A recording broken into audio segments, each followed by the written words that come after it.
Hello, and thank you for taking the time to listen to this presentation. I'm Jay, and I'll be talking through my dissertation topic, Roll for Insight, Dungeons & Dragons Players' Experience of Self-Awareness. To start, I'd like to tell you a bit about me.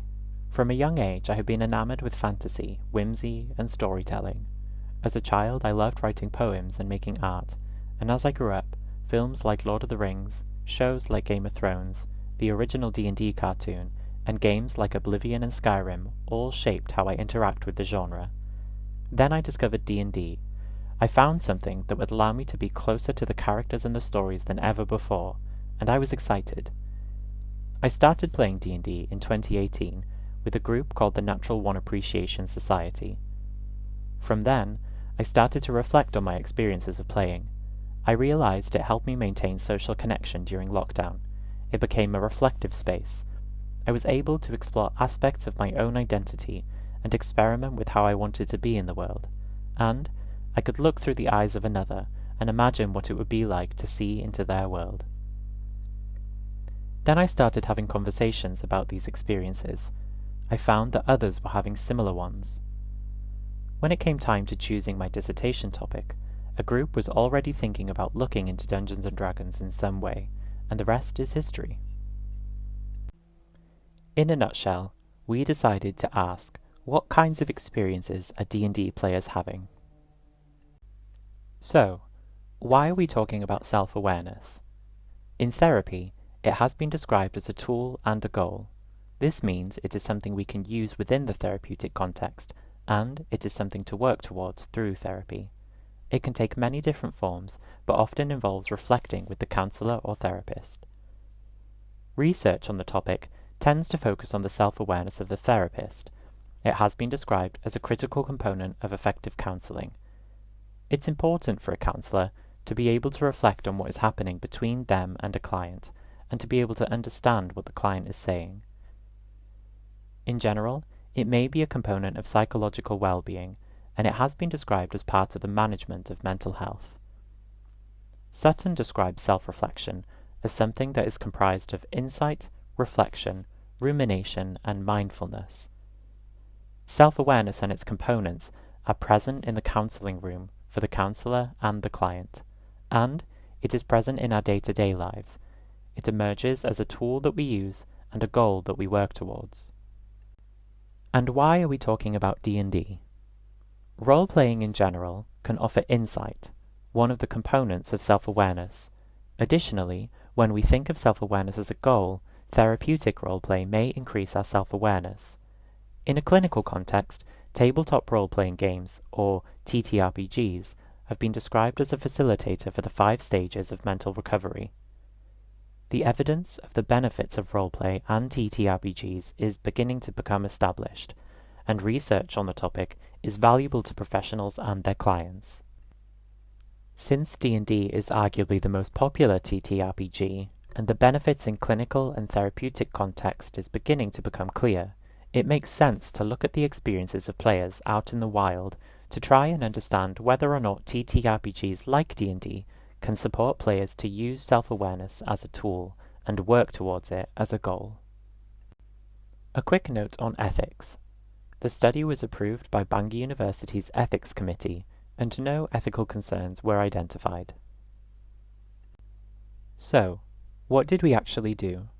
For our study, we recruited 12 participants, and 2 withdrew after the interview. The participants were aged 18 plus, and all had various levels of experience playing D&D. Participants were recruited through online communities such as Discord. They were selected on a first-come, first-served basis, and the spots filled pretty quickly. It turns out D&D players are very happy to talk about D&D. We conducted semi-structured interviews with our participants. Interviews were conducted and recorded online via Teams and lasted roughly an hour. We wanted to make sure our questions were focused on their experiences of D&D, but we needed to allow room for follow-up questions to make sure we could gather rich data for analysis. Some example questions are, can you tell me a little bit about your experience of Dungeons & Dragons? And, do you incorporate aspects of yourself into your character's personality, traits, or backstory? We tried to keep the questions open and non-leading, focusing on their own experiences of playing D&D. Each researcher conducted 3 interviews, and we made sure no researcher was interviewing someone that they knew to try and control for bias.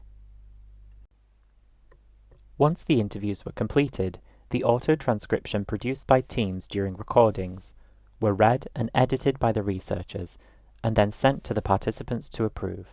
At this point, 10 participants responded, and 2 were removed. The transcripts were then anonymized, and analysis began. Each researcher independently analyzed all 10 transcripts using thematic analysis as described by Braun and Clark. The process involves reading and rereading the data to become fully immersed and familiar with it. Then, codes are applied to specific parts of the transcript to describe their meaning.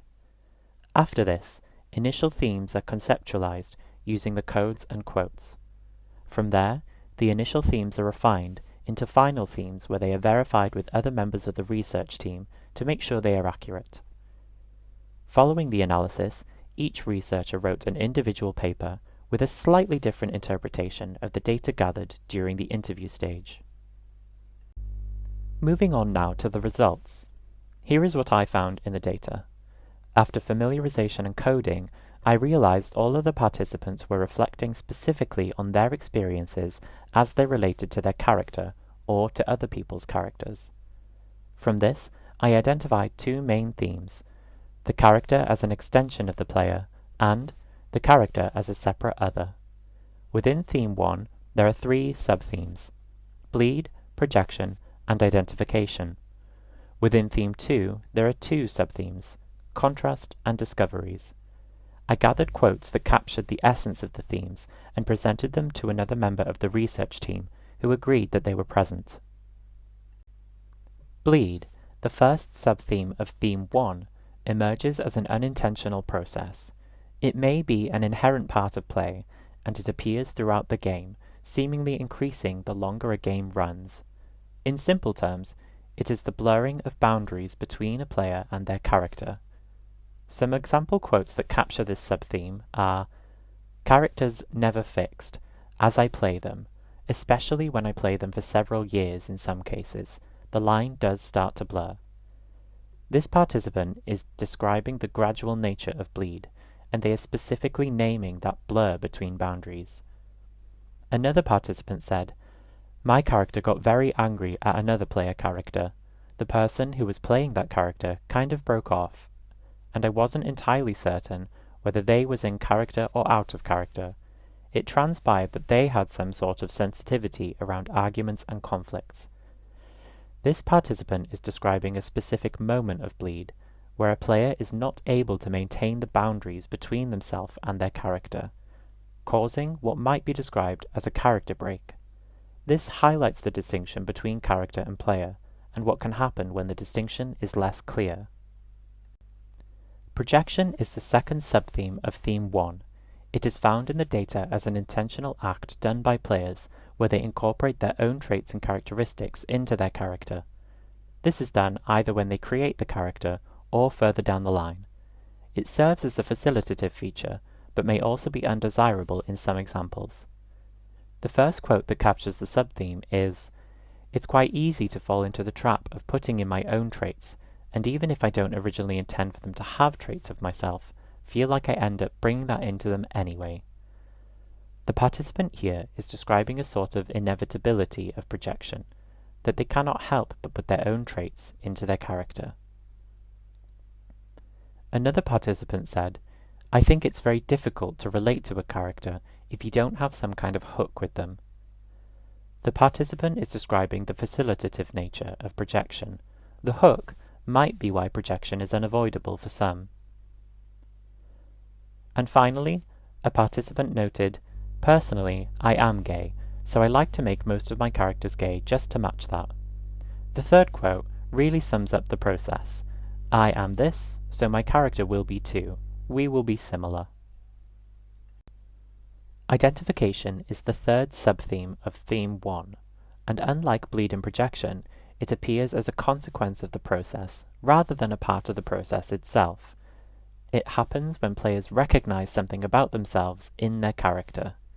The first quote, "It's helped me to come to terms with aspects of my identity," is a very simple example of a player reflecting on how roleplay has allowed them to identify with their character, and in the process, come to terms with something within themselves. The second quote reads, "The character basically loses her parental figures, and I also lost my mum. When I use that in the roleplay, I am using personal experiences, and afterwards, I think about the similar feelings." Here, the participant shares a moment of identification. They are sharing a moment that happened in their character's story, and letting us know that they had this experience too. It offers a moment of reflection for the player. Contrast is the first subtheme of Theme 2. Within the context of this study, it is the recognition of separation between the player and the character. It may be intentional, or it may be something a player realizes as they play their character. It can be understood as a form of intrapersonal reflection, as they are thinking of their character as something that is separate to themselves. The first quote that highlights this is, "I'm not very outgoing as a person. My character was the opposite.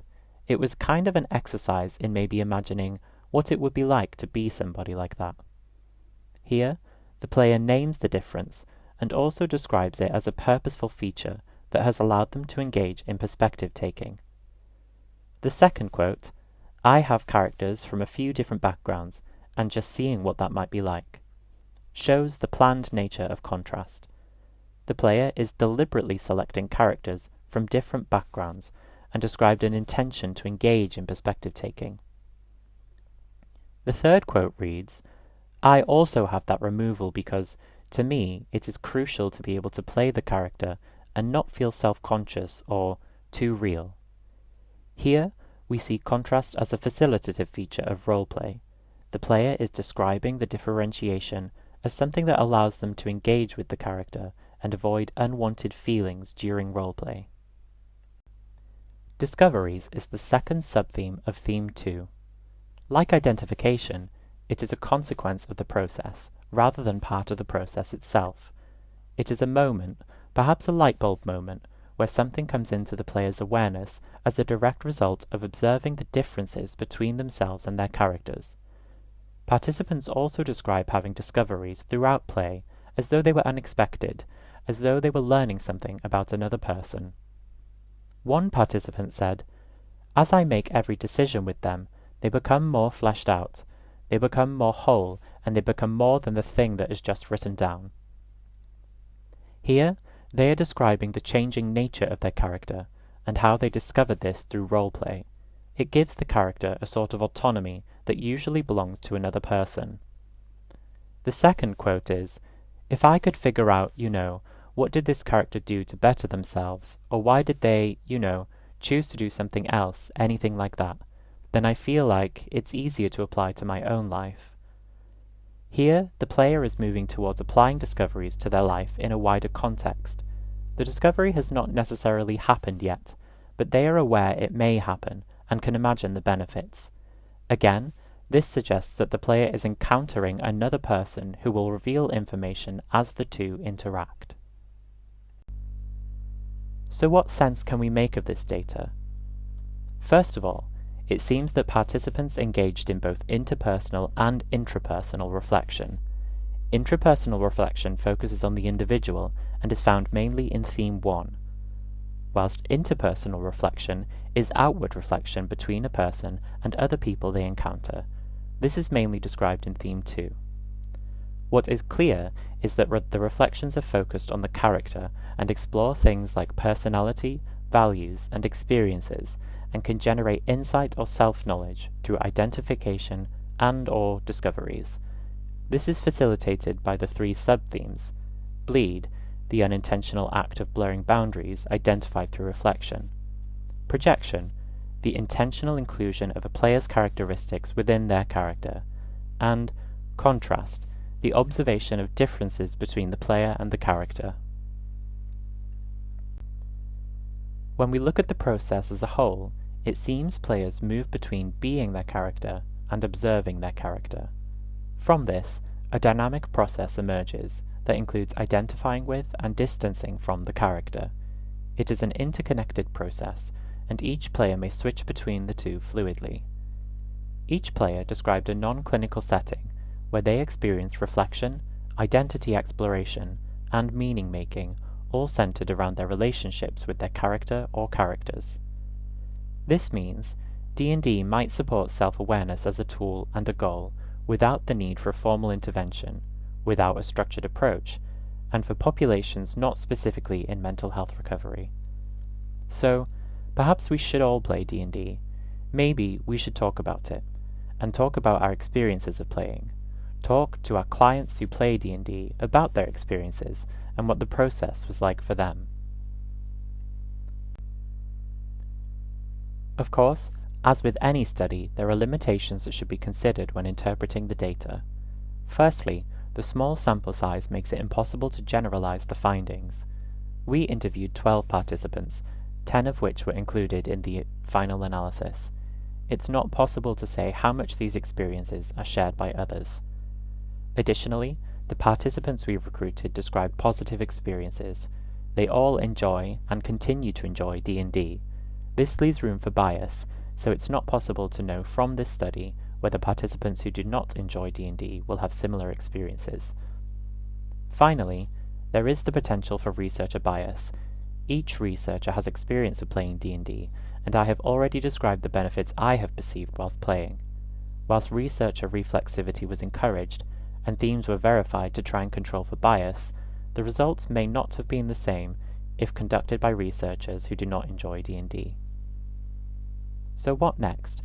Firstly, studies that include larger sample sizes from non-clinical environments are needed to continue to explore players' experiences and see how common the presence of self-awareness is.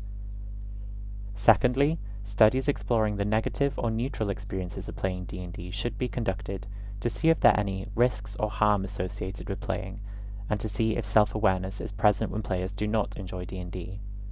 And finally, whilst we have produced data that suggests self-awareness is present in D&D players' experiences, we did not explore the features that facilitate this.